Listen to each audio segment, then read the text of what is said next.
Oke, selamat pagi sahabat DND City Life. Hari ini kita adakan satu episode baru lagi bersama salah satu pekerja seni yang menjadi panutan kita semua. Tepuk tangan meriah buat Mas Bramantyo Priyo Susilo.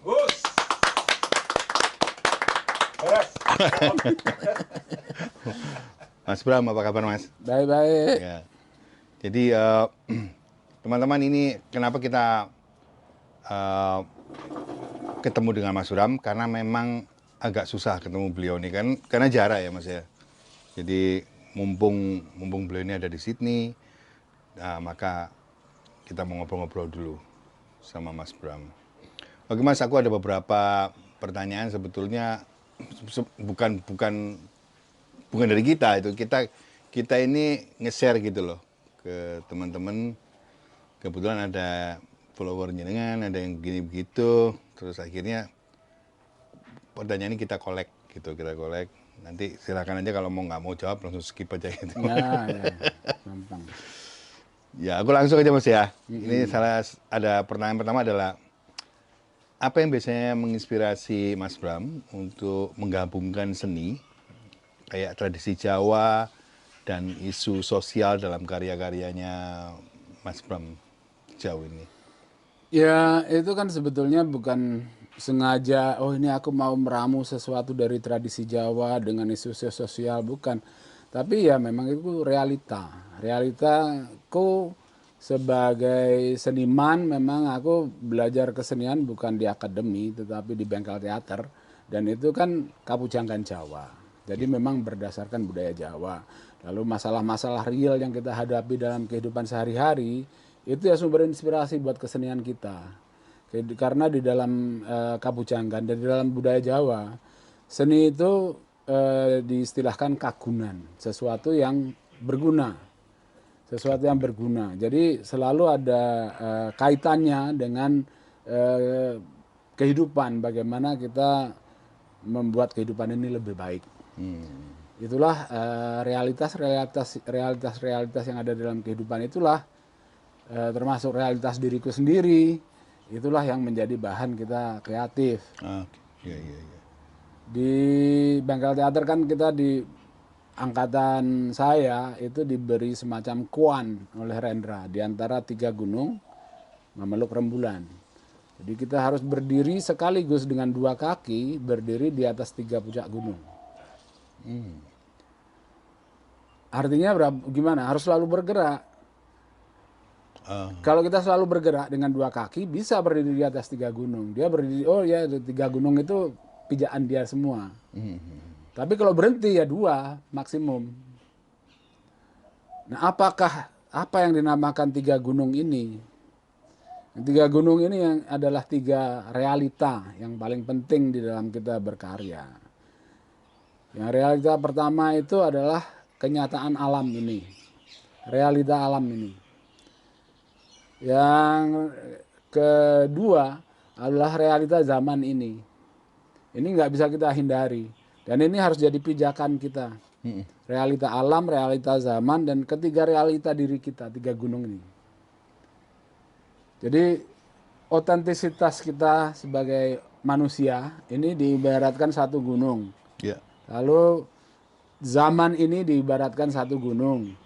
Lalu alam ini, realita alam ini 1 gunung. Di atas ketiga ini kita harus bergerak terus.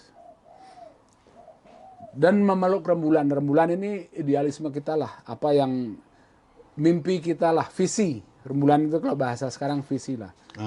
Ya, kita berdiri di atas kenyataan alam, kenyataan zaman, kenyataan diri, dengan memeluk visi kita. Visi kita ya, mungkin kalau saya visinya ya bagaimana alam ini udaranya bersih,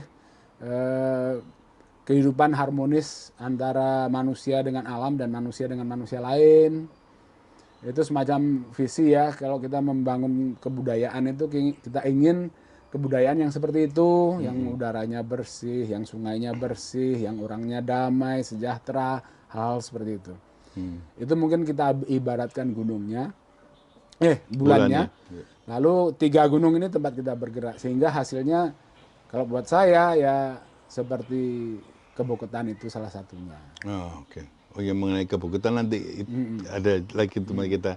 Oh, terus ya untuk informasi aja. Jadi bengkel teater itu adalah milik yang dimiliki oleh salah satu maestro kita, namanya W.S. Rendra ya Mas. Ya, W.S. Ya, Rendra. jadi ini buat generasi yang belum tahu, beliau-beliau ini yang dari kemarin ya 2 episode terakhir itu memang kebanyakan jebolan dari bengkel Rendra,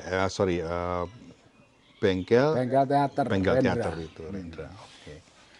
Ya nanti ada sesi sendiri itu. Kita akan coba kulik itu apa itu bengkel teater, terus siapa-siapa aja yang kita kenal, tokoh-tokoh sekarang. Nanti mungkin kita ada lagi Mas ya. Ya podcast. nanti boleh. Oke. Ya. Oke Mas, dan sekarang perjalanan awal Mas Bram sebagai seniman atau jurnalis itu kapan Mas? Dan tantangan terbesarnya itu apa kira-kira itu? Saya waktu SMP kelas 3 itu baca-baca koran Kompas apa sering ada Rendra. Ya. Lalu kalau nggak salah SMA kelas 1 dia muncul kumpulan sajaknya namanya Potret Pembangunan dalam Puisi. Wah, aku belum pernah lihat tuh sajak seperti itu. Sebelum itu di sekolah, guru sastra Indonesia temannya Rendra. Oh. Di kelas itu membawakan puisi balada terbunuhnya Atmo Karpo. Wah, guruku deklamator yang hebat dan aku terpengaruh banget. Pak Kadi namanya, masih hidup sekarang. Mungkin nanti bisa nonton ini. Oh, ya, Karena Pak Kadi itu besar pengaruhnya pada aku. Dia mirip kalau Anda nonton film Dead Poets Society. Oh iya iya. Ya, seperti yang diperankan Robin Williams. Guruku tuh lebih sip dari dia itu. Oh, iya. Temennya Rendra. Orang Jogja. Oh, iya. Lalu puisi Nyanyian Angsa tentang Maria Zaitun pelacur itu, aku shock denger itu. Kok, wah, gila ada seperti ini. Itu kelas 1 SMA. Lalu begitu aku kelas 2 SMA, aku berkenalan dengan anak-anaknya Rendra. Oh. Berteman. Aku udah pada saat itu juga baca-baca pemikir-pemikir pendidikan, Ivan Illich, Paulo Freire. Karena sekolahku di SMA De Brito itu juga punya filsafat pendidikan tersendiri. Dikembangkan oleh yang namanya Romo Uitik Jun untuk berhadapan dengan Orde Baru pada saat itu. Yang dinamakan filsafat pendidikan bebas. Jadi kita bebas mau ngapain bebas. Ya. Jadi aku pikir wah ini ada Pink Floyd, we don't need no education. Aku pokoknya pengen nggak sekolah, aku pokoknya nggak mau ke perguruan tinggi. Aku ini bengkel teater ini bisa buat. Aku pengen jadi seniman. Yeah. Aku bengkel teater ini bisa tempat belajar. Karena di artikel-artikel Rendra dia sering cerita tentang latar belakang dia belajar ilmu kapujanggan. Nah, aku lihat di ASRI, di Seni Rupa ITB, di manalah sekolah kesenian di seluruh Indonesia tidak ada yang mengajarkan kapujanggan. Seni tradisional itu, kalaupun diajarkan di institut pendidikan di Indonesia, diajarkan secara barat. Pelajaran tradisional di Indonesia adanya di pesantren. Yeah. Atau di perguruan-perguruan silat kampung. Itu masih bisa ada cara belajar tradisional. Yeah. Tapi kalau misalnya belajar karawitan di Institut Karawitan, cara mengajarkannya bukan tradisional. Belajar karawitan tradisional itu ikut dari kecil, ikut orang tuanya, nabuh di mana, tidur di situ. Itu nggak ada di akademi, nggak ada. Coba tidur ngeloni kendang, nggak ada. Iya, iya. Nggak ada, tapi itu sebetulnya termasuk pelajaran tradisional. Ya akhirnya aku di bengkel teater itu masuk sekitar tahun 83, tahun 85 atau 86 di wisuda. Masuk bengkel teater itu kan agak seperti ada mirip-mirip masuk sekte ya. Kita di wisuda pakai Oh sumpah, ada ya, maksudnya. mm-mm, Baiat gitu ya. kayak baiat lah.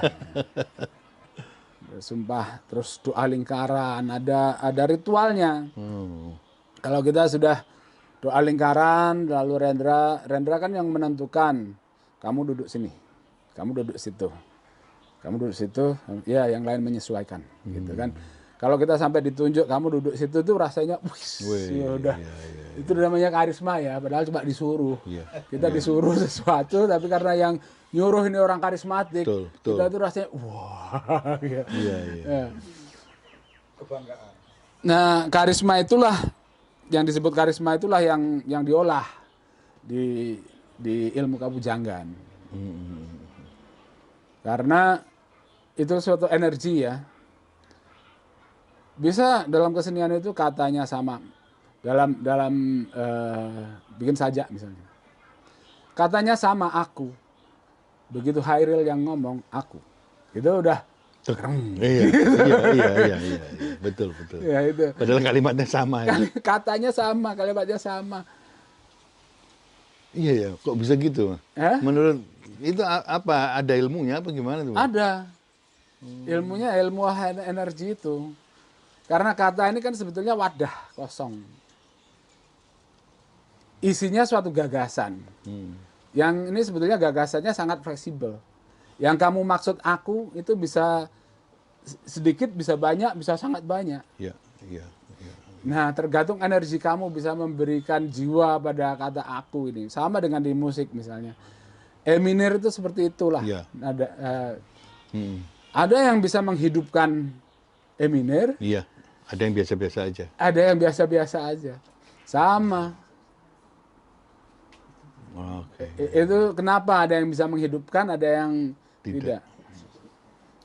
Ada orang bisa bikin lagu cuma E minor tok dan bagus. Iya. Oh iya. Paham. Ya. Dan itu biasanya yang bisa bikin lagu. Okay. I've got the stuff to take for Mas Jabo. It's If you've got any questions, yes. Sorry, we've got a unit to look at, regulatory unit. okay. Well, I hope you the best success. Thank you. Sorry nggak bisa lebih lama. Ya. Moga Mas. Interrupting the... Ya, Iya, sampai iya. ketemu. Sampai ketemu. Ya. Itu justru di disiplin-disiplin kabujanggan itu urusannya tentang energi dan sensitivitas. Karena di Jawa kan tidak ada sains. Orang menangkap kenyataan alam, kenyataan zaman, kenyataan diri itu dengan rasa. Nah, sensitivitas itu dan energi itulah nanti yang akan bisa membuat orang ini kalau misalnya dia ngomong atau dia bikin puisi atau dia bikin tari atau dia bikin apapun karyanya itu akan beresonansi di masyarakat, bisa diterima karena dia sensitif terhadap apa yang dibutuhkan masyarakat. Iya. Dan energinya cukup untuk mengisi gagasan terhadap apa yang dia bikin. Iya. Kira-kira begitu. Oke. Nah, kalau ini Mas, semenjak apa istilahnya perjalanan Mas Bram sendiri as a jurnalis, itu pernah nggak Mas Bram ngalamin kayak ada challenge atau tantangan-tantangan baik besar maupun kecil gitu terhadap Mas Bram pribadi ya maksudnya ya? Iya. Apa ya? Ya paling saya tadinya kan jadi jurnalis itu mencari duit Mas. Jadi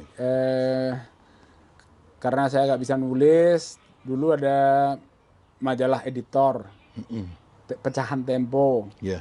Dia punya semacam rubrik selingan di mana ya saya dulu sama teman-teman beberapa kali ngelamar bikin selingan itu nulis buat cari duit.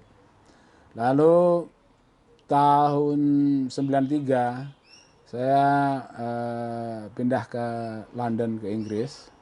93 ya Mas ya? Dan di sana saya kan harus cari duit. Akhirnya saya dapat kerjaan di radio BBC siaran Indonesia. Nah, itu jadi jurnalis agak beneran di situ, menerima pendidikan dan sebagainya, pelatihan Oh, ya, oke. untuk jurnalisme.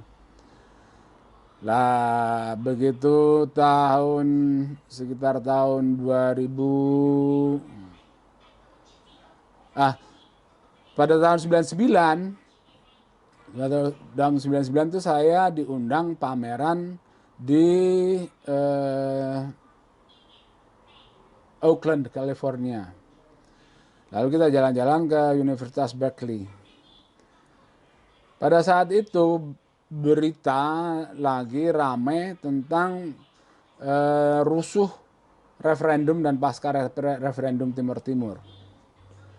Lalu teman-teman di California itu meminta aku, dan aku itu dengan ada seniman Bandung, Isa namanya, Isa Perkasa, kita diminta untuk merespon apa yang terjadi di Indonesia ini, masalah HAM ini, dengan karya.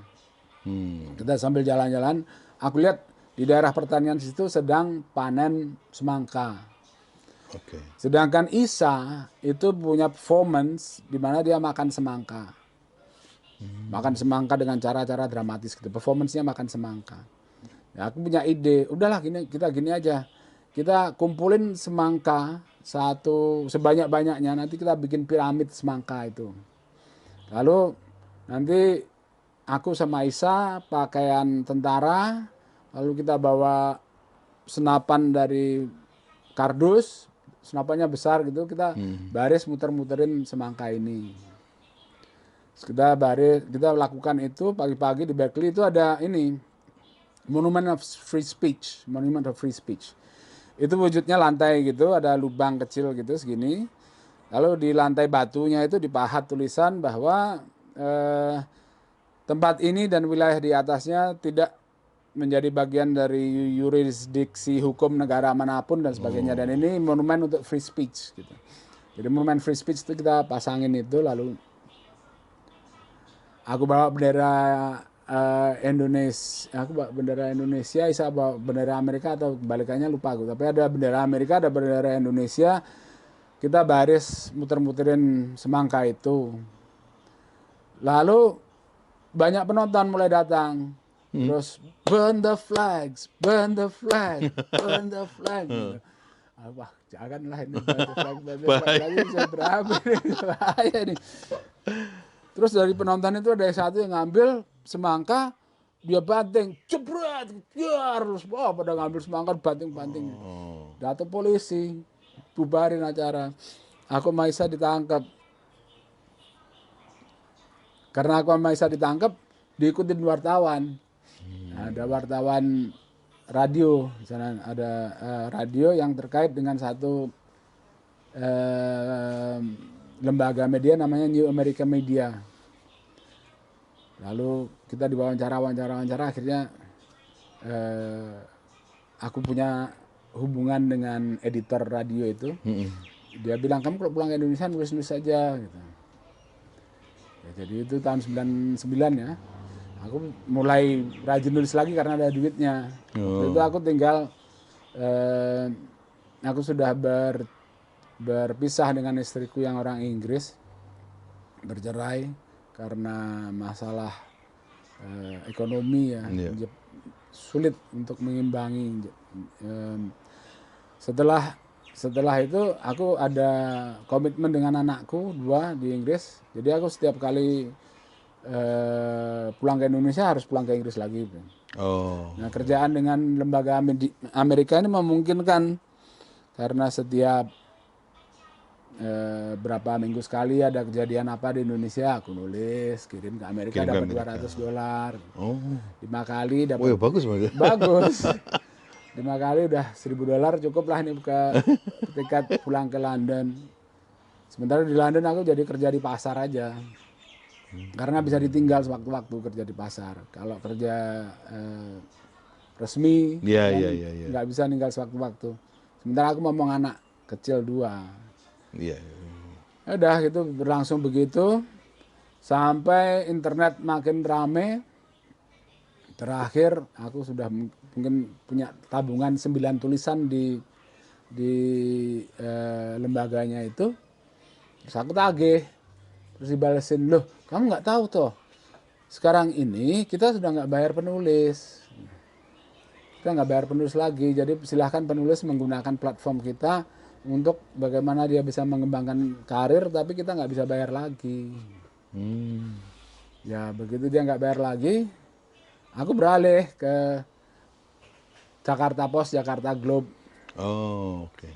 Nah, terakhirnya Jakarta Post telepon aku, kamu nggak boleh nulis Jakarta Globe kalau nulis Jakarta Post. Oh, habis gimana? Aku butuh duitnya. Aku Jakarta Globe bayar lebih banyak. Ya udah kita bayar lebih banyak juga. Oke lah kalau Gitu ya. bayar lebih banyak. Jakarta Post bayar lebih banyak. Lalu aku nulis satu artikel tentang Hizbut Tahrir. Wah, seru itu. Tentang Hizbut Tahrir waktu itu tahun berapa ya? Sekitar 2009 sekitar itu. Aku nulis tentang Hizbut Tahrir bahwa ini bahaya. Hizbut Tahrir ini bahaya. Aku waktu itu bandingkan Hizbut Tahrir dengan Ahmadiyah. Karena si Ahmadiyah waktu itu lagi diserang-serang lah di Indonesia. Ya. Mereka ada persamaannya, sama-sama menginginkan khilafah. Tapi Hizbut Tahrir ini khilafahnya itu politis, Ahmadiyah khilafahnya itu ya sekte mereka. Mana yang lebih bahaya pada Indonesia? Kenapa Ahmadiyah yang dikejar-kejar? Hizbut Tahrir waktu itu menteri pun ada yang jadi Hizbut Tahrir. Padahal Hizbut Tahrir ini ingin mengubah bentuk negara republik menjadi negara khilafah yang nggak jelas negara khilafah itu seperti apa juga. Yang disebut khilafah mereka Utsmani apa itu dinasti kerajaan. Khilafah yang jelas khilafah ya Abu Bakar, Umar, Utsman, Ali. Ya. Dan itu yang mati dengan kekerasan dan cara-cara naiknya semua beda. Jadi untuk contoh sebagai suatu sistem politik sulit. Ya. Ya. Ya itu sebagai cerita dalam agama sih bagus untuk diambil hikmahnya. Tapi kalau ini nggak ketemu. Nggak ketemu. Nah, Jakarta Post diserbu HTI, di demo. HTI yang nyerbu ya? Iya, di demo HTI. Karena gara tulisanku itu. Lalu Ismail Yusanto, juru bicaranya HTI, bikin tulisan balasan. Setelah itu, tulisan balasan tak balas lagi. Tulisan balasanku nggak dimuat, mereka takut. Si yang takut si ini dong, siapa? Si Jakarta Post-nya. Udah. Setelah itu aku lebih banyak nulis buat Jakarta Globe. Nah, begitu nulis buat Jakarta Globe, pada suatu ketika ada kasus apa ya, FPI ngebukin Guntur Romli apa ngebukin apa tentang pluralisme di Monas gitu, Guntur Romli itu. FPI, ya. Lalu kalau nggak salah kejadiannya itu, lalu aku menulis, menganalisis bahwa FPI ini sebetulnya alatnya kekuasaan. Ini sebetulnya sisi gelapnya. Produk juga ya. Iya, sisi gelapnya istana. FPI bisa berkelakuan seperti itu bukan karena Nggak kehebatannya FPI, tapi karena dibuat oleh sisi gelap kekuasaan. Wow, menarik ini. Oke teman-teman, kita break sebentar. Tapi nanti kita balik lagi langsung ke ini aja Mas. Oke. Kayaknya yang ditunggu-tunggu ini kan. Oke, kita ketemu lagi ya. Dadah. Oke.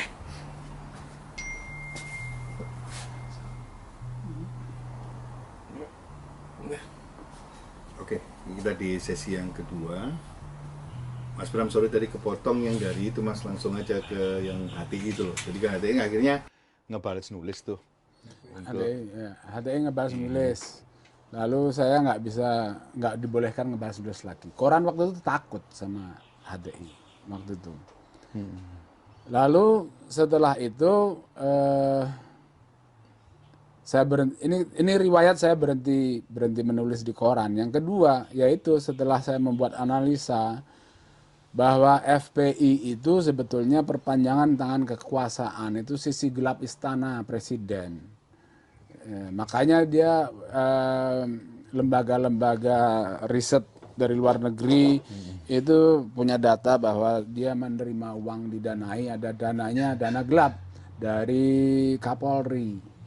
Berarti ya presiden menjalankan itu, mengetahui dan membutuhkan untuk membuat konflik horizontal. Kan munculnya FPI itu kan artifisial, bukan sesungguhnya, bukan secara alami. Gimana tuh Mas? Maksudnya? Jadi menjelang jatuhnya, lengsernya Soeharto, jatuh itu nggak tepat ya, dia lengser dia maunya sendiri. Jelang lengsernya Soeharto itu dia berusaha menggoyang Nahdlatul Ulama dengan isu dukun santet, pembunuhan dukun santet di daerah Jawa Timur. Ingat saya itu, iya. Banyak yang mati itu, kiai-kiai kampung. Itu untuk meneror Nahdlatul Ulama. Setelah itu kekuatan Nahdlatul Ulama dan kiai kampung masih tidak goyah. Lalu dia memunculkan Habib. Nah, Habib itu dulu nggak ada.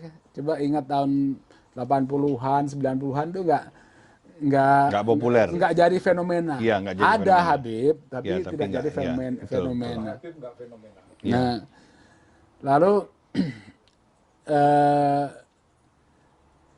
ada tokoh namanya Rizik Syihab.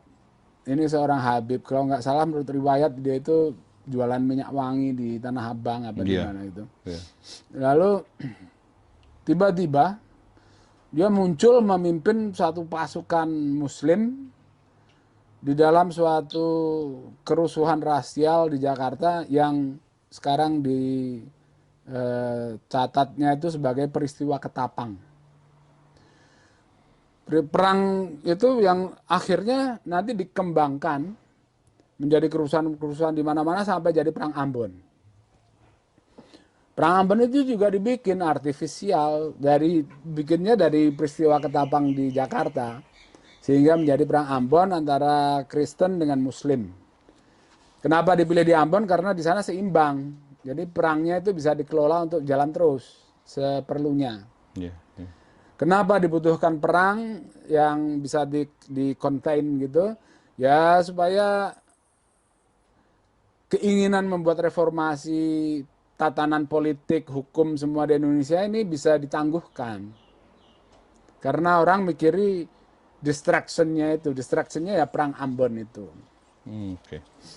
Lalu setelah perang Ambon reda, FPI dan Laskar Jihad ini jadi kekuatan politik yang real. Lalu Laskar Jihad bubar begitu ada bom Bali. Takutan mereka. Dengan alasan disuruh bubar oleh syekhnya di Arab apa-apa. Tapi ya memang mungkin sudah nggak diperlukan lagi karena ya kalau nggak perlu perang ya jangan perang lah. Adanya FPI ini sudah cukup untuk mengobrak-abrik pikiran rakyat Indonesia. Supaya pikiran rakyat Indonesia jangan mikir ketidakadilan yang ketidakmampuan pemerintah, ketidakadilan dan sebagainya. Jangan mikir itu. Mikirnya kok ini ya banji-banji dikejar-kejar FPI. Gitu-gitu. FPI ini bisa mengisi berita tiap hari dengan konflik-konflik rendah. Maksudnya ya konflik yang seru, tapi cuman pukul-pukulan, bacok-bacokan gitu. Yang ini cukup untuk capture people's imagination sehingga mereka nggak mikir yang mana-mana. Ya itulah. Mas, sorry tak ini sendiri sedikit ya. Aku concern yang ke FPI tadi. Tapi di satu masa, waktu itu saya masih ingat itu justru orang-orang jadi dalam tanda kutip benci ya sama mereka ini ya, sama si FPI ini kan. Iya, sebagian benci, sebagian cinta, karena mereka tugasnya memang memecah belah. Kalau nggak ada yang benci, ya nggak bisa pecah Tujuannya belah. itu. Iya. Iya, iya. Tujuannya itu create conflict and discord, dia memecah belah dan membuat konflik. Ya kayak kebetulan aku kan tinggal di, ya kebanyakan orang kan NU sih emang. Aku kan tinggal di Malang ya. Soal itu kan bencinya setengah mati tuh sama. Ya sesuai skenarionya yang Oh, bikin. memang maunya begitu ya. Memang Mas, ya? maunya ada yang benci, ada yang cinta. Kalau cinta semua ya repot, nanti Iya, malah iya, dia jadi iya. presiden. Hah? Iya, iya, iya.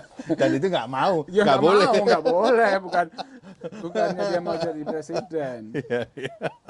Makanya begitu dia terlalu kuat, berhasil penugasan untuk membunuh Ahok, itu juga penugasan dari istana, kan, dari kekuasaan tertinggi lah, Iya, ngejar-ngejar Ahok itu kan lempar batu sembunyi tangan. betul, betul. Digunakan FPI, tapi prosesnya menggunakan FPI, Rizik Syihab jadi betul-betul kekuatan Iya, politik jadi akhirnya, yang terlalu besar, makanya terus kasus skandal seksualnya apa semua Iya. mulai dikeluarin sedikit-sedikit supaya dia tahu diri. Kamu ini pion loh, jangan Iya, tiba-tiba iya. merasa jadi Proxy spare. ya, proxy ya. Proxy. Jangan terus akhirnya dia Dikeluarin dulu ya. keluarin dulu. Oke. Dan ini akan berlanjut ini karena dia permainan dia masih akan digunakan. Masih berguna ya, Mas? Masih berguna lah. Lihat aja nanti. Masih akan Tapi berguna. kemarin sempat mati suri ya, Mas ya. Istilahnya tidur dulu lah sebentar ya. Iya. Bisa Ya. jangan kencang-kencang gitu kan. Ya dia bukannya hanya jangan kencang-kencang, dikasih problem, dikasih real dikejar kan.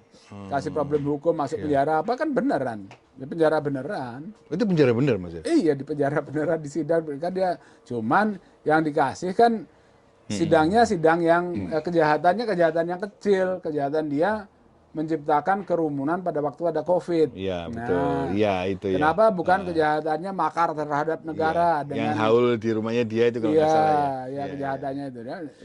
Itu kan ibaratnya anak kecil tuh dicewer. Betul, betul. Dicewer. Kejahatan sebetulnya kejahatan besarnya FPI itu visi misinya sekarang udah ganti sih, tapi sebelum diganti sampai kemarin dia penjara segala macam. Visi misi FPI itu khilafah berdasarkan syariah. Ada syariahnya ya. Ya khilafah berdasarkan syariah berarti bukan republik. Ya, berarti bukan republik, berarti bukan Pancasila. Dan itu kalau mau Habib Rizik betul-betul dihukum, pasalnya itu.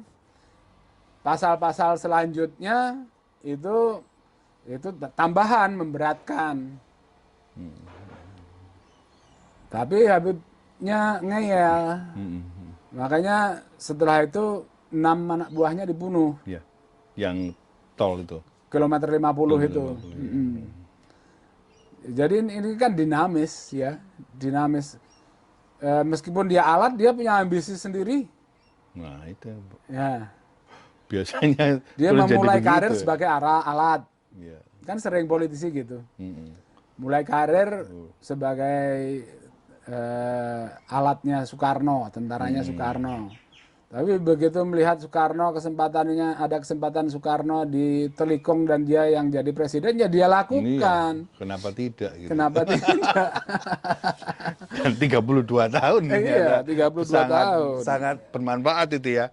Loh, kok begitu ya? Jadi itu reaksi pertama. Loh, kok begitu? Dan akhirnya jadi oh begitu. Tapi pagi ini kita terima kasih dulu nih ada Ibu Margaret dan Mas Arief. Thank you Mas tempatnya ya. Sama-sama. Oh ya sukses terus buat Garasi Belmore. Ya. Thank you. Mantap. Oke Mas, kita bernafas dulu sebentar. Iya. Ini aku dari tadi udah nahan nafas terus tuh denger ceritanya ya. Aku coba mau masuk ke tentang ini loh Mas, apa kayak tentang Keraton Ngiom dan ritual keboketan yang pernah Mas gagas ya, Mas Bram gagas itu filosofinya di balik pembentukan komunitas Keraton Ngiom itu apa Mas? Kayak apa sih message-nya Itu apa ya gitu? seperti tadi saya ngomong 3 gunung Melmaluk Rembulan itu. Kami tinggal di Skaralas, itu satu desa tepi hutan di Kabupaten Ngawi. Sekitar 35 kilo dari kota Ngawi, masuk ke arah Gunung Lawu. Itu desa tepi hutan. Jadi desa kami perbatasan sebelah timurnya itu hutan perhutani. Desa kami ini desa pertanian padi yang sudah mengalami degradasi lingkungan masif sejak zaman Orde Baru. Oke.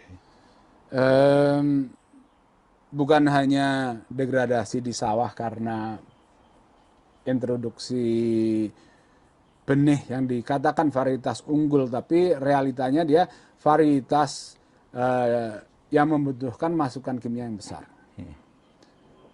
Itu sejak awal Orde Baru sampai sekarang itu masih sistem pertanian kita masih seperti itu, sehingga hampir seluruh lahan di Pulau Jawa itu sudah rusak, bantat, dan tidak bisa menghasilkan sesuatu apapun tanpa masukan kimia yang besar. Itulah sebabnya sampai sekarang petani itu selalu ributnya itu tentang subsidi pupuk, yang mana lahan mereka udah rusak. Kalau tanpa pupuk itu memang tidak bisa menghasilkan. Lalu hutan juga, hutan pada waktu Soeharto berkuasa, itu dijarah oleh kekuasaan lokal. Hampir setiap malam itu 3, 4, 5, 6 truk tuh keluar dari hutan sebelah desa kita.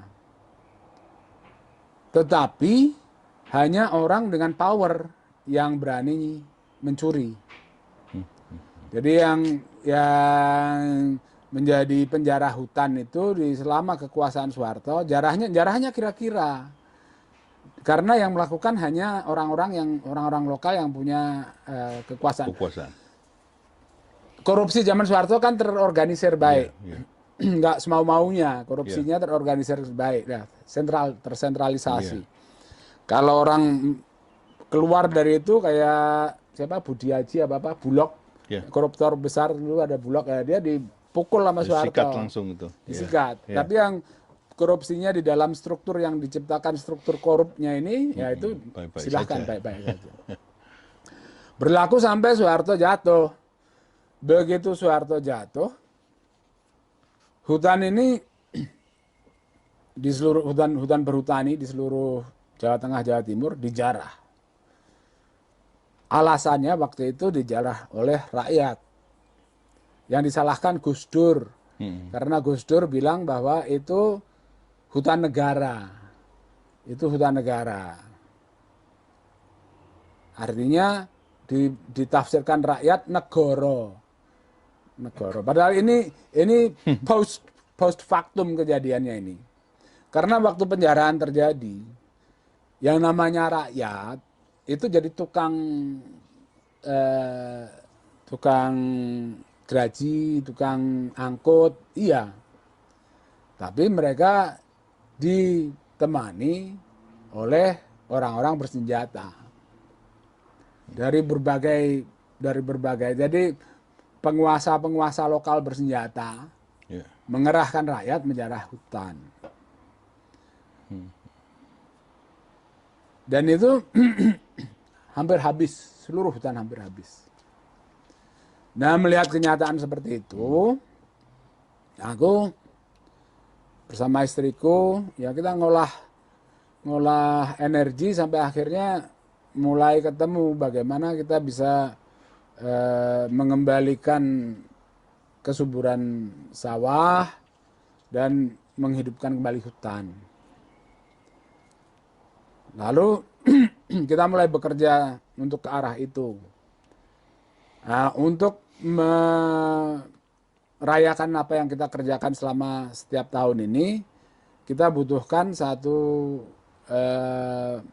happening yang bring people together. Ya.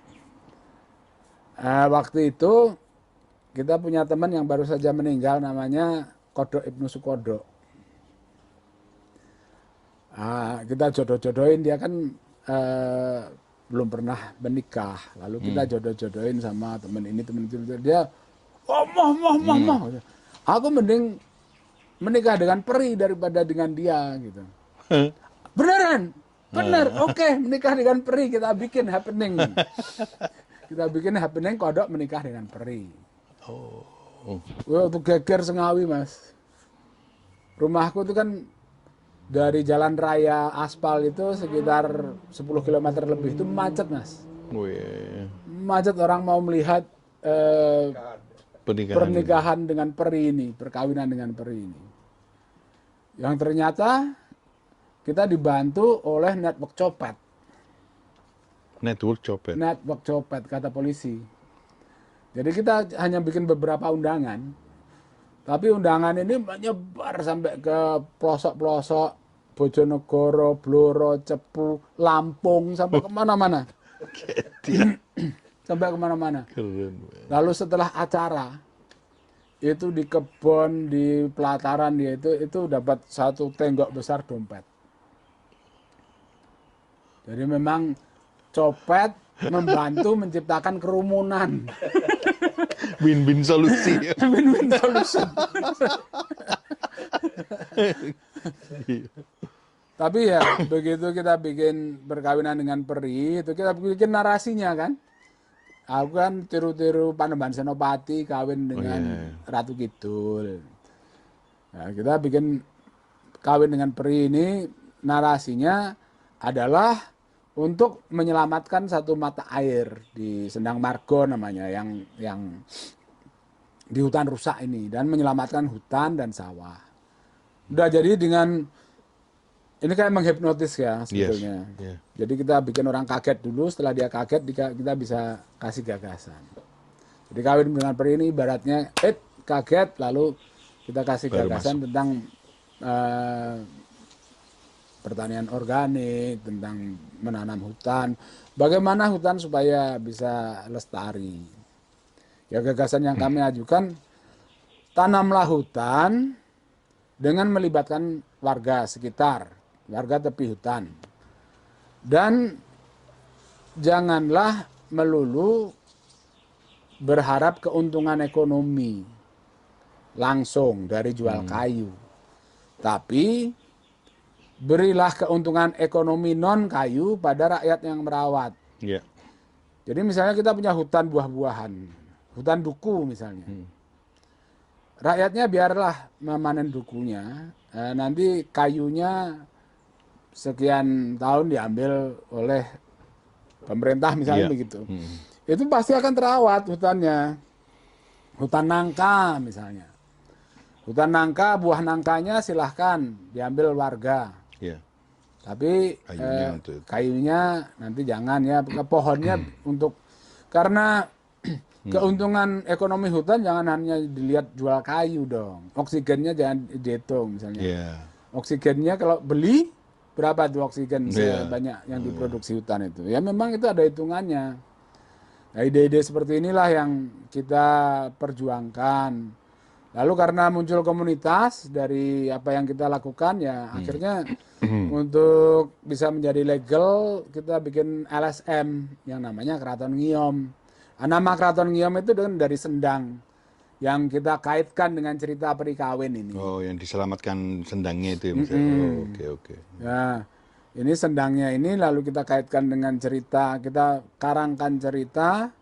Ya aku nyontoh dari Babat Janah Tanah Jawi. Itu kan ceritanya, itu bikinan keraton. Keraton mengarang cerita mitologis untuk legitimasinya. Oke Mas, ini aku ada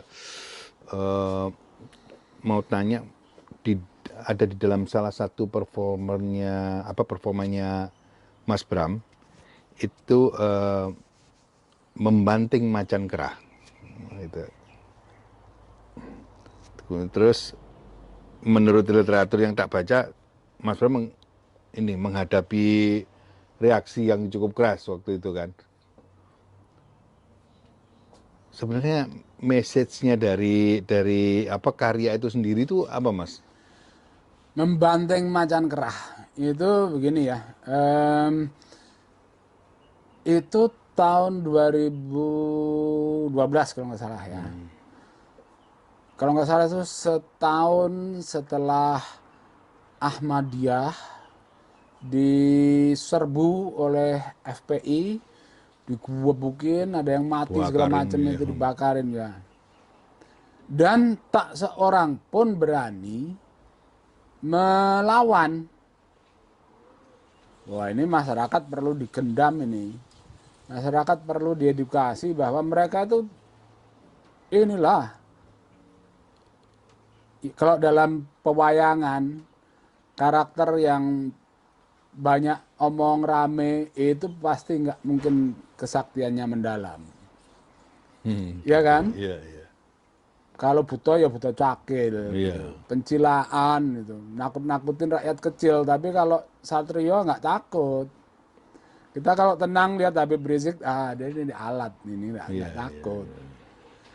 Nah, waktu itu diskusi dengan teman-teman, ada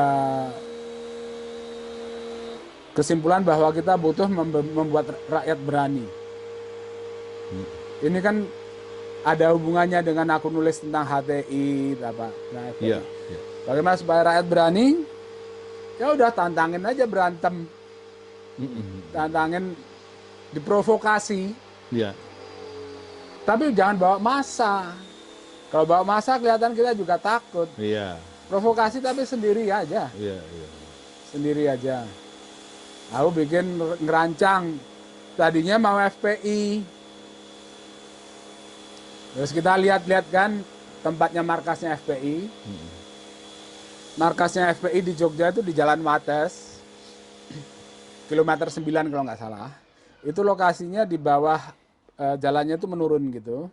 Dan ini jalan buntu menurun, lalu kompleksnya FPI.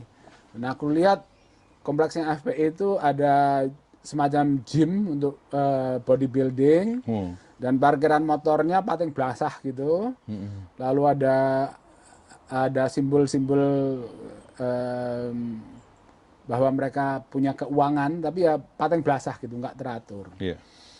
Wah, ini nggak teraturnya ini yang susah, aku pikir. Kalau aku nanti masuk ke situ, terus digebukin, karena ini bukit, melarikan dirinya susah. Dan karena mereka parkir tidak disiplin, kalau mereka ngebukin, kalau di stop, itu juga susah. Iya, iya. Mereka nggak bisa stop, langsung stop. Iya. Gitu, stop. Jadi agak bahaya ini kalau aku digebukin FPI bisa modar beneran. Iya. Lalu alternatif lain Majelis Mujahidin. Majelis Mujahidin itu lebih hardcore, teroris beneran. Sangar. Sangar, itu lebih sangar dan mereka sering latihan militer dan bersinggungan dengan teroris beneran. Mereka ya memang mereka sangat, dan mereka ideologis daripada FPI. Iya. FPI ini preman yang melihat kesempatan cuan dari beragama Islam. Kalau Majelis Mujahidin ini memang betul-betul menghayati suatu keagamaan yang dulunya dibuat Intel juga untuk Afghanistan. Waktu perang USSR. Oh, Ya itu kan awalnya dari situ ya. Oh, iya. Perang CIA melawan USSR.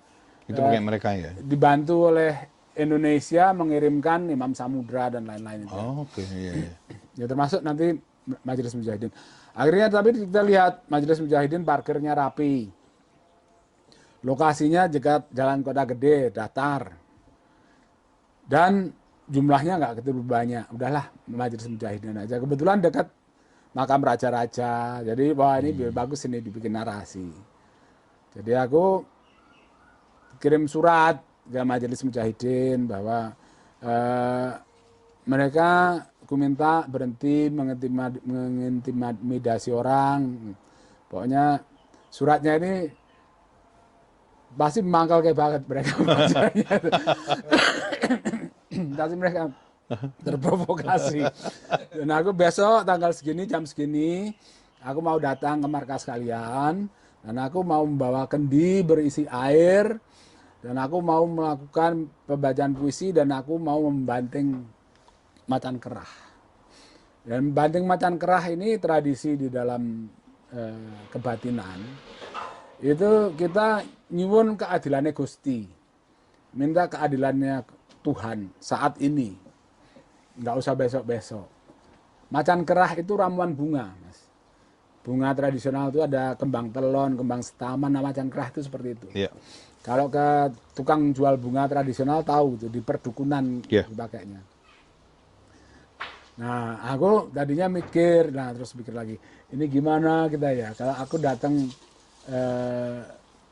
naik mobil, parkir, terus keluar, wah akhirnya kepikir, oh ini meditasi dulu di makam raja, terus naik andong menuju kira-kira ada 300 meter ya dari makam raja ke markas Majelis Mujahidin.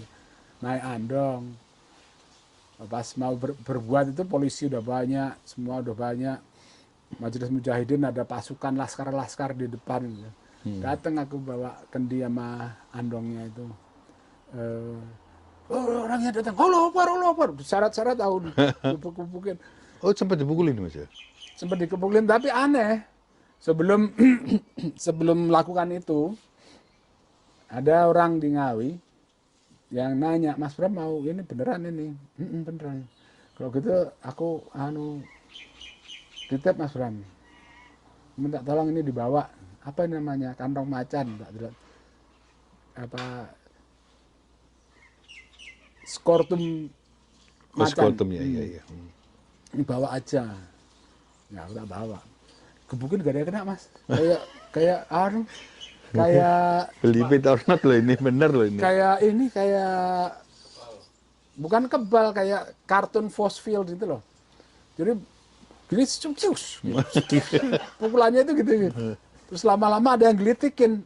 Aku langsung ingat, oh ya salah satu orang kebal itu misalnya digelitik dulu baru dipukul gitu. Itu bisa tembus. Wah, kok ada yang kok ngelitikin. Oh iya. Tapi nggak tembus juga. Jadi aku nggak apa-apa digebukin orang banyak itu. yang ngasih sama itu Mas. Boleh juga ini. Itu tadi ya. Hah? Cimat itu ya. Cimat itu mungkin cimat. Tapi terus nggak pernah tak bawa lagi, tak simpen aja karena aku patah kaki ini juga gara-gara itu. Cimat itu tak bawa terus. Jadi aku ke UK ke apa aku seneng sama jimat itu tuh, wah asik ini. Tak bawa terus. Jadi sugesti ya. Jadi sugesti kayak kemana-mana gitu, jadi sugesti bahwa kita apa ya kuat. Soalnya udah buktikan nih Mas. Udah buktikan. Nah tak bawa ke Sanur. Tak bawa ke Sanur, terus aku renang-renang. Ada balok kayu gede gitu. Aku sama anakku kan. Wah ini baloknya ini harus tak singkirin, ini bahaya ini. Tak tarik-tarik ke tepian. Sampai kira-kira airnya segini kan terus mulai keseret. Balok kayunya mulai berat. Tak langkai, tak angkat. Kena ombak. Aku jatuh. Kakiku di bawah balok kayu. Badanku jatuh di atas balok kayunya itu. Patah 3 tempat ini kaki ini. Duh, badanku. Ya ini mesti aku sombong terus mengganggu ahli-ahli budaya seperti itu di Sanur. Kan banyak. Iya. Di seluruh Indonesia itu orang mendalami hal kayak gitu tuh banyak. Jadi kita harus hati-hati. Udahlah, ini pasti ini peringatan jangan lagi mengandalkan hal seperti itu. Patah kaki. Tapi ya terus hikmahnya terus jadi sehat itu patah kaki. Patah kaki, gitu, tes darah, pradiabetes, wah siap. Berarti harus mengubah. Jadi yang nggak sakit tadi itu ditebus dengan patah kaki itu loh. Tebusnya patah kaki itu. Terus itu gimana Mas akhirnya setelah kejadian apa yang sampai banting itu? Ya akhirnya Ada efeknya apa itu kira-kira? efeknya terus aku melihat sih masyarakat mulai berani melawan. Oke. Mulai berani melawan sampai ya di medsos misalnya orang semakin mengekspresikan tidak suka dengan kekerasan atas nama agama itu mulai arusnya berbalik sampai sekarang hampir selesai masalah kekerasan berbasis agama itu sudah hampir sulit dilakukan mau dibalikkan lagi ya masyarakat sudah nggak takut. Udah banyak yang orang nggak takut, nggak setakut sebelum itu. Apa yang bikin Mas Bram berani itu apa? Kenapa Mas? Perhitungan lah. Itu Mas dengan Ya karena aku mempelajari itu ritual, mempelajari seni upacara. Ya kalau kita lakukan sesuatu dengan tulus dari hati, ini akan berkomunikasi dengan hati orang.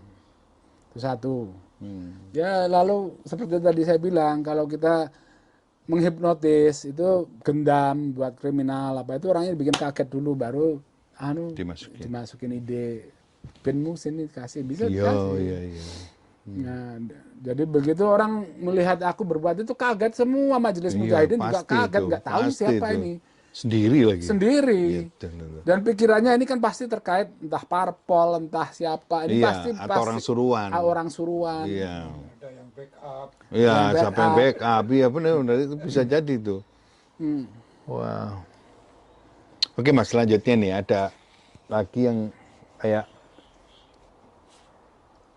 sampean pasti akan mengalami banyak pressure ya pada saat itu karena tak lihat idealisnya Mas Bram sendiri gitu kan.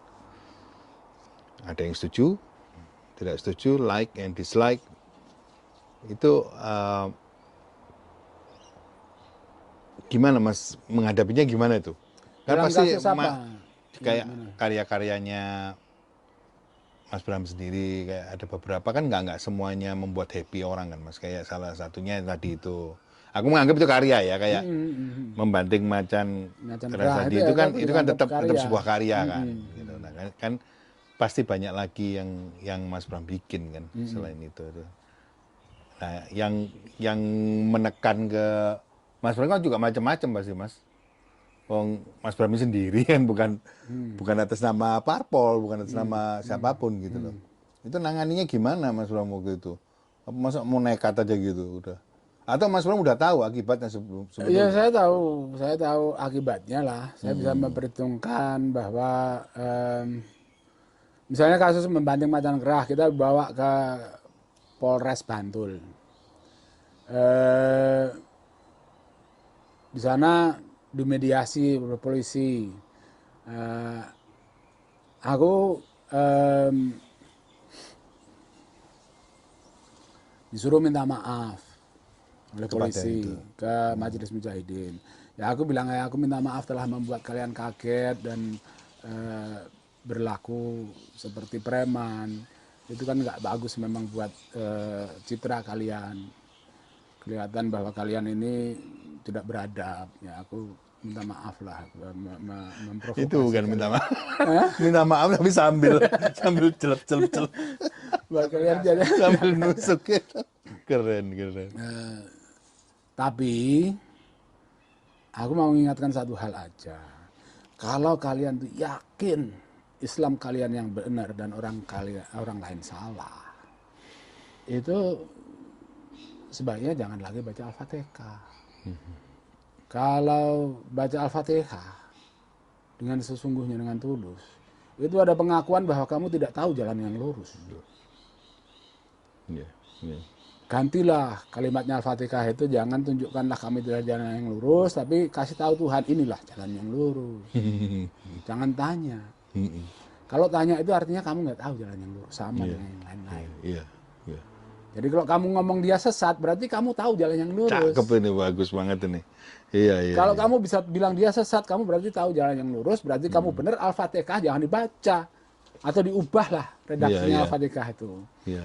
Jangan minta ditunjukkan jalan yang lurus oleh Allah, tapi kasih tahulah Allah, siapa tahu Allah keliru.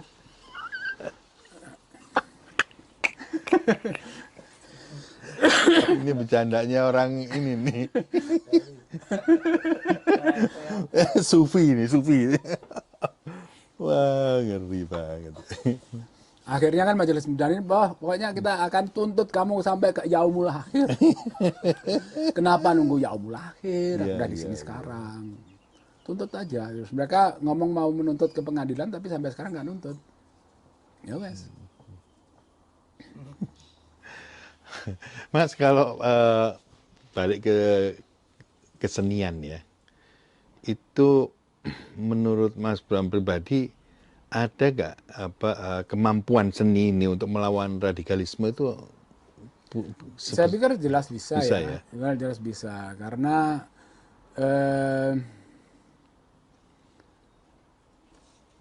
ininya kan sama. Wilayah perangnya itu pikiran dan perasaan orang. Iya, iya, iya. Justru Di perasaan ya. ya di pikiran dan perasaan orang. Nah, kesenian ini radikalisme, idealisme, ideologi semua ini medan tempurnya pikiran dan perasaan orang. Ya, jadi ya kesenian termasuk salah satu alat yang paling efektif. Iya, iya, iya. Justru paling efektif sebetulnya. Paling Karena efektif. menghadapi isme-isme itu. Iya. Oke, Mas. Nah, sekarang kalau harapannya Mas Bram sendiri nih, mungkin sebelum kita ke pertanyaan yang selanjutnya, harapan dari Mas Bram sendiri untuk generasi muda terhadap budaya kita itu gimana, Mas? Yang namanya budaya itu kan sesuatu yang selalu dinamis. Budaya kita itu maksudnya apa? Iya, iya. Pengetahuan itu juga suatu budaya ya. Yang cara kita hidup, everything we do itu kan sesuatu budaya. Iya. Nah, budaya kita ya perlu kita perbaiki terus sesuai dengan apa yang kita ketahui Iya. tentang ilmu pengetahuan. Misalnya kita ada budaya pagi-pagi nyapu, terus sampahnya dibakar. Begitu sampahnya mulai banyak plastik, budaya ini tetap diteruskan ya menjadi risikonya tambah, risiko kesehatannya tambah. Iya, iya, iya. Budaya kita makan yang enak itu nasi putih, sego putih iwak gajih misalnya. Iya. Nah, itu makan enak menurut kalimat dalang. Iya. Ya, itu pada saat orang makan nasi putih itu setahun sekali. Iya. Kalau sekarang setiap hari kita makan pesta, Hmm. karena kemakmuran naik, ya Jadi beda lagi. bias. Sekarang kan diabetes tipe 2 itu jadi identitas nasional. Salah satu identitas nasional itu diabetes tipe 2, gagal ginjal, jantung, penyakit-penyakit yang dari pola hidup. Iya. Ini dari budaya. Iya. Ini budaya penyakit yang dibudidayakan. Nah, Ya, oleh budaya. budaya yang asalnya dari dapur ini Iya, ya, ini dirusak lagi dapur ini dengan makan bergizi Yang gratis sekarang ini. di sekolah. Yang dilakukan kekuasaan tanpa belajar soal gizi. Ya, ya. Tadinya idenya mau impor susu apa-apa, udah impor susu. Padahal sekitar 80% rakyat Indonesia itu intoleran laktos. Iya. Jadi memang kita nggak punya budaya susu itu ada sebabnya. Kita menjadi kerajaan-kerajaan Hindu, kita adopsi bahasa, kita adopsi agama, budaya kefir, yogurt nggak kita adopsi. Ya kita laktos intoleran. Kita puja sapinya, susunya nggak kita minum. Iya, iya. Itu ada sebabnya. Sampai dijajah Belanda baru kita mulai ada elit mulai minum susu. Iya. Elit minum susu, udah dipikir susu inilah sempurna. Ini kan bertentangan dengan ilmu nutrisi. Coba cari ilmu nutrisi bahwa susu sapi adalah nutrisi sempurna buat manusia, nggak ada. Nggak ada. Itu cuma jiwa inlander kita lah, Iya, iya, iya. jiwa inlander elit kita. Elit kita itu jiwa inlandernya lebih kuat dari rakyat. Kalau nggak percaya lihat bagaimana elit memperlakukan bule berkuasa. Oh iya, banget itu. Hah? Iya, banget kelihatan sekali itu. Kelihatan Iya. lah. Seorang misalnya sampai ke pemimpin tertinggi Republik Indonesia misalnya. Iya, miris ya Mas. Kadang-kadang ngelihat itu di TV aja miris banget sih. Well, Dia ya waktu itulah. Jokowi ketemu Elon Musk. Iya. Ngapain sih? Kelakuannya Elon Musk cuma pakai kaos Iya. apa. Coba dibalik. Nggak bisa. Orang Indonesia ketemu presiden Amerika cuma pakai kaos gitu nggak boleh. Iya, iya. Nggak akan disambut, diberi karpet merah gitu nggak akan. Oke Mas, ini ke depan gimana Mas? Ada proyek apa nih yang inisiatif yang baru ini? Ke depan ya saya kan tahun depan 60 nih, mulai takut teman-teman udah pada mati, serangan jantung, diabetes, stroke. Iya bener. Ini teman-teman yang waktu muda hidupnya sama dengan aku, banyak mabok, makan nggak jelas, begadang. Ya. Jadi aku mau sejak kakiku patah ini aku fokus pada kesehatanku. Iya, iya. Aku ingin menjadi lebih sehat karena aku masih punya anak baru umur 15 tahun. Iya, iya. Jadi aku sekarang berkarya dengan tubuhku. Oke. Wah itu inspiratif loh. Ya, sambil menulis ya. Sambil menulis, Sambil tapi ya, melukis. melukis juga Melukis ya? dan menulis ya. Aku membuat karya yang individual. Oh, Aku kan sebagai seniman sangat miskin. Merugilah kalau secara hitung-hitungan finansial tuh. Merugi. Aku sementara belum punya aset apa-apa, rumah nggak punya, apa nggak punya. Jadi aku mau berkesenian yang sifatnya individual, yang aku tidak berurusan dengan orang banyak, kecuali lewat kesenianku. Kalau kayak Keboketan itu kan ngorganisir aja 1.000 orang misalnya, yang terlibat misalnya. Wih, Itu kan berat. Seluruh Desa desa terlibat, makan semua harus ada makanan untuk semua. Ini kan hal-hal seperti itu tuh menyita waktu, wah, sangat itu. sangat menyita waktu, energi dan dana, Ya, ya. dan dana. Sehingga ya aku sekarang lebih fokus pada diri sendiri dah. Dan ini juga sama, tetap mempraktekkan keilmuan yang aku pelajari dari Rendra. Tetap ya 3 gunung memeluk rembulan. Kenyataan alamnya diriku, kenyataan zamannya itu kenyataan zaman. Lalu kenyataan diri ya diriku.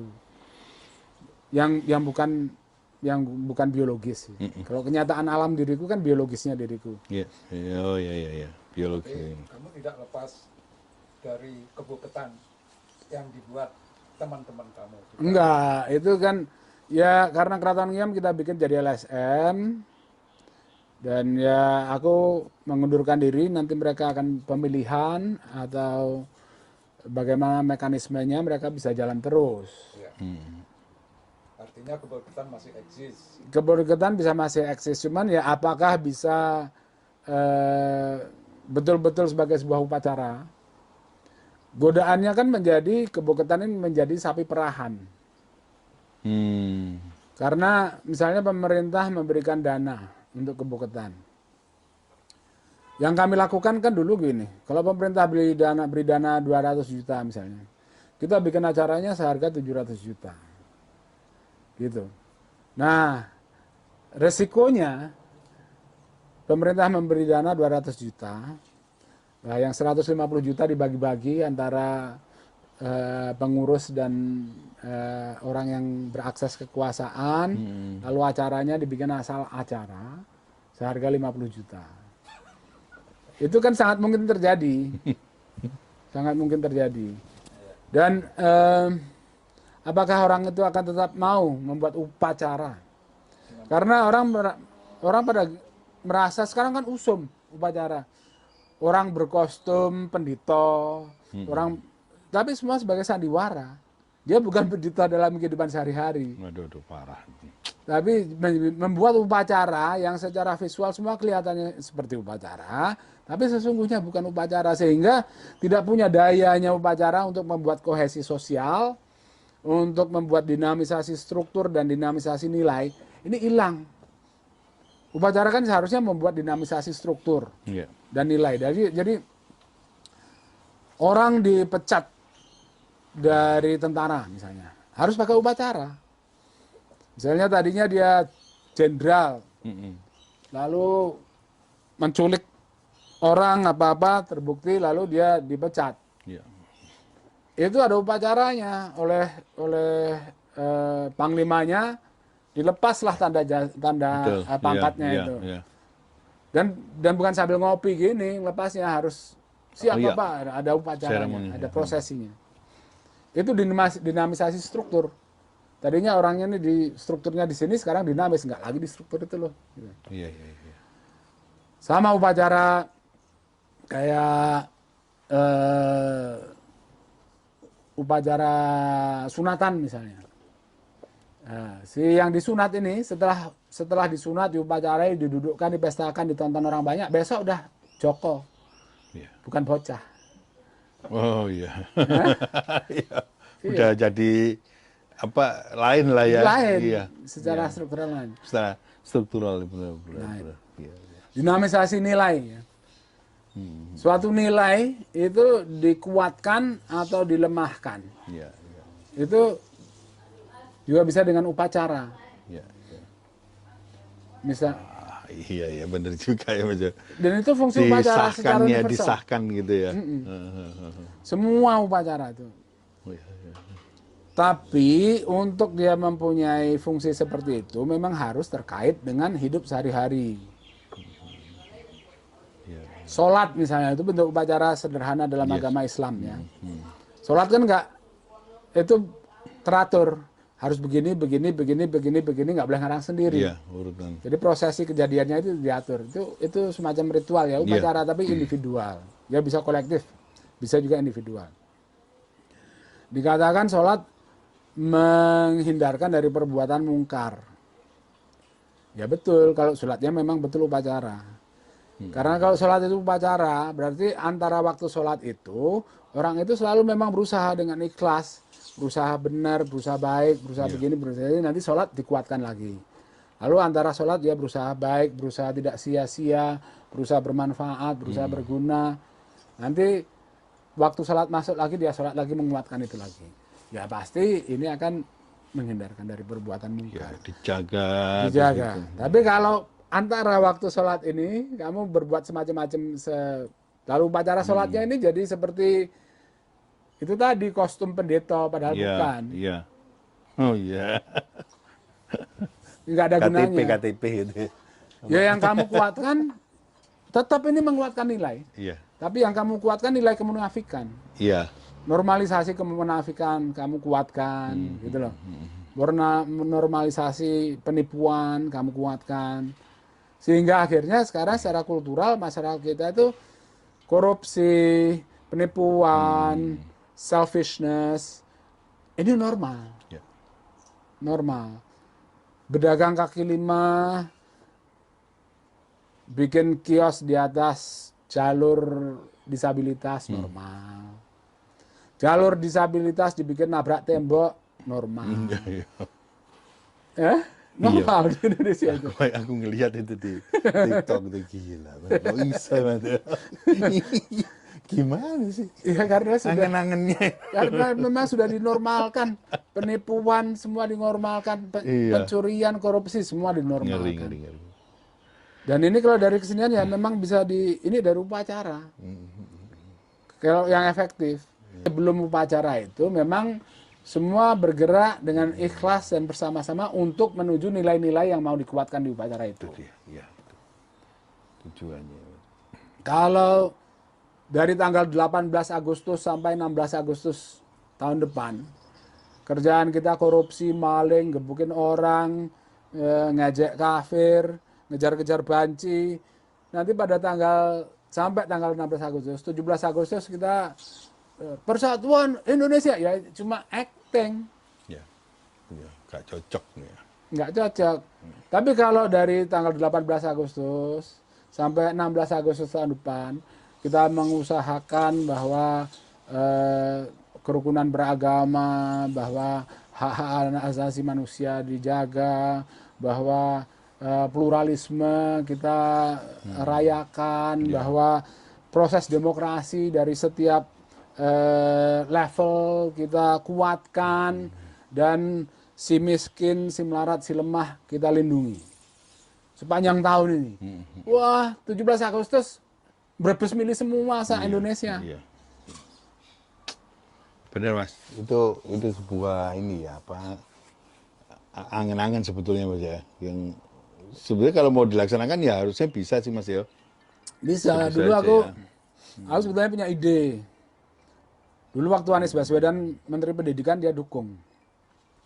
Itu aku pengen bikin satu seni kejadian berdampak berjudul Wuluwayu Bengawan Solo.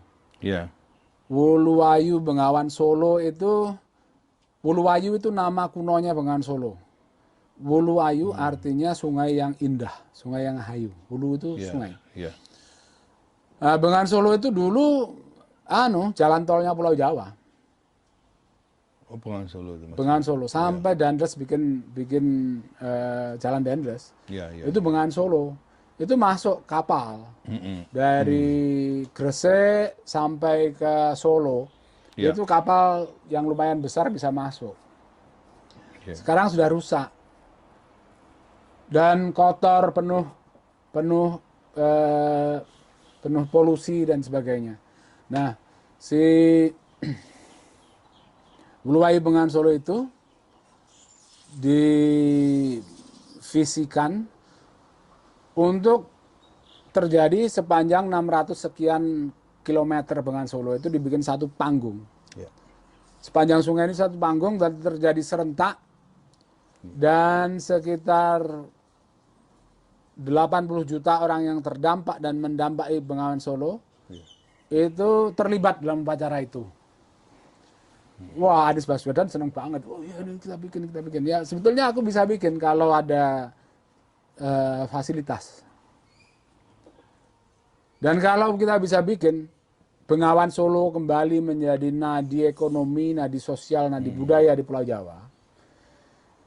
Misalnya Bengawan Solo itu airnya lebih stabil karena hutan-hutannya Pulau Jawa bagus. Lalu di setiap desa tepian itu ada floating market, ada floating restoran, ada macam-macam, bisa indah sekali itu. Iya, sungai itu bisa banget jadi jujukan wisata internasional. Mungkin mengembalikan itu ya. Apa? Dan kalau itu terjadi seluruh Indonesia ikut. Iya. Seluruh Indonesia ikut. Mahakam. Oh iya, semua pasti ikut. Triggernya Solo. Iya. Triggernya Bengawan Solo. Ya karena aku agak menguasai budaya Jawa. Iya. Jadi waktu itu sama Anies, Anies seneng banget itu, sampai tos sama aku. Acaranya ini, jadi setiap desa tepi Bengawan Solo ini bikin panggung di atas Bengawan Solo. Nah, bikin panggung, lalu ini prosesnya beberapa tahun.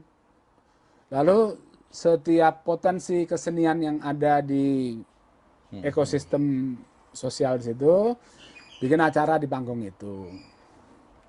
Lalu setiap sekolah dilibatkan, dan pada hari H dimulai dengan semua sekolah dan orang di rumah lewat TV diajak menyanyikan Indonesia Raya 3 stansa. Indonesia Raya 3 stansa itu komplit visi Indonesia, yang Indonesia tanah yang suci, Indonesia bahagia, itu komplit. Nanti silahkan dipelajari kalau teman-teman di rumah juga. Itu penting itu. Ya, menyanyi Indonesia Raya 3 stansa ini diliput dengan menggunakan teknologi, disatukan dengan menggunakan teknologi, sehingga 80 juta orang bersama-sama melakukan kegiatan dengan ikhlas tulus untuk Indonesia. Sehingga siapapun politisi yang terlibat mendukung ini akan jadi presiden.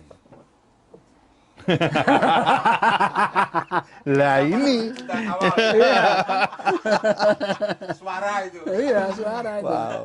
Ya ini nggak terasa waktunya cepet banget dan kita ngerasa belum cukup sebenarnya Mas Rom. Cuman banyak yang kita dapatkan nih dari podcast kita hari ini. Matur nuwun Mas Rom, waktunya. Sama-sama. Saya terima nanti kasih. mungkin nanti mau minta waktu lagi ke Mas Rom. Nggih. Entah kita yang ke sana atau kita lihat aja kapan waktu mempertemukan kita lagi dengan episode yang lain, Mas. Itu istilahnya, iya itu.